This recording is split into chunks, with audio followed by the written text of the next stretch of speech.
आप मुझे थोड़ा सा ये सलीबी एविएशन के बारे में और इसकी व्यावहारिकता कि अगर इसका विरोध होता है तो इतना आसान नहीं होगा कि एक कंपनी को हटा दिया जाए। यह आपको लगता है तुर्की के साथ कुछ संबंधों को रिवाइज किया जाएगा, कुछ जगहों पर कुछ फिर से पुनर्विचार होगा? अंतर्राष्ट्रीय संबंधों के लिहाज से मुझे बताएं कि अब वर्तमान में क्या स्थिति तुर्की भारत के संबंधों की रहने वाली है। देखिए प्रवीण जी, भारत के प्रधानमंत्री श्री नरेंद्र मोदी के द्वारा जो ऑपरेशन सिंदूर को और पूरे कॉम्प्रिहेंसिव काउंटर टेररिज्म जो रिस्पांस हमने किया सिंधु जल समझौते से लेकर के और मिलिट्री स्ट्राइक तक, उसके बाद भारत के प्रधानमंत्री ने स्वयं इस बात की घोषणा की थी कि आतंकवाद के संदर्भ में हमने एक ऊंचा बार कर दिया है, बार ऊंचा हायर बार सेट कर दिया है, एक न्यू नॉर्मल की उन्होंने बात कही थी।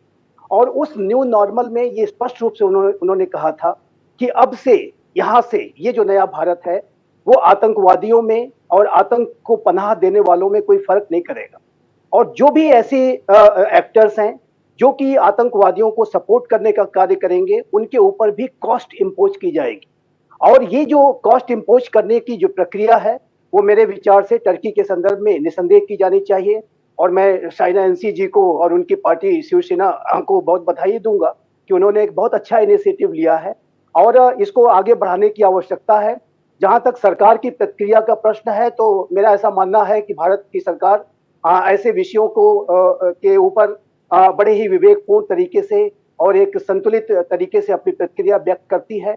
और हमने मालदीव्स के संदर्भ में प्रवीण जी देखा था कि मालदीव्स की जो सरकार में अनेक ऐसी एंटी इंडिया एक्टिविटीज की जा रही थी और उस समय हमारी सरकार ने मालदीव्स के सारे एंटी इंडिया एक्टिविटीज के बावजूद भी अपने एंगेजमेंट को बनाए रखा था। संजीव जी, क्या आपको लगता है तुर्की पर ऐसा कोई दबाव बने कि वो अपना स्टैंड बदले तो फिर से विचार हो सकता है?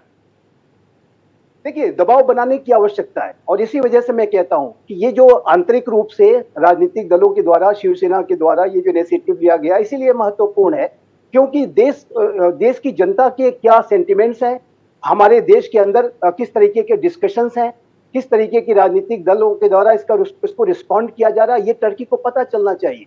टर्की के ऊपर कॉस्ट इंपोज होनी चाहिए। टर्की के संदर्भ में हमने देखा, जैसा कि शाइना जी ने बताया, कि मिनिस्ट्रियल विजिट्स हो रही हैं। भारत रिस्पॉन्स करने की तैयारी में सभी जानते हैं कि वो था। उसके पहले नेवल शिप्स, वॉरशिप्स आ रही हैं। हमने कार्रवाई करने के बाद वहां पर C-130J जो एक बहुत ही बड़ा मिलिट्री एयरक्राफ्ट है वो वहां पर विजिट करता है और लगातार टर्की की तरफ से बयान भी दिए जा रहे हैं। और इसमें मैं स्पष्ट रूप से प्रवीण जी कहना चाहता हूं कि टर्की के राष्ट्रपति रेसेप तैयब एर्दोगान ने टर्की की इमेज को बहुत ही नकारात्मक तरीके से प्रभावित किया है। उनकी जो मंशा है वो मुस्लिम वर्ल्ड के नए लीडर के तौर पे एक नए खलीफा के रूप में अपने आप को स्थापित करने की है। और ये जो उनकी जो महत्वाकांक्षा की वजह से उन्होंने पूरे विश्व में रिलीजियस डिवाइड्स को पैदा करने का काम किया है, डिवाइसिव पॉलिटिक्स कर रहे हैं। और वो आर्मेनिया अजरबैजान के युद्ध में उन्होंने अजरबैजान का साथ इसलिए दिया था क्योंकि अजरबैजान एक मुस्लिम बहुल राष्ट्र है, आर्मेनिया एक क्रिश्चियन बहुल राष्ट्र है।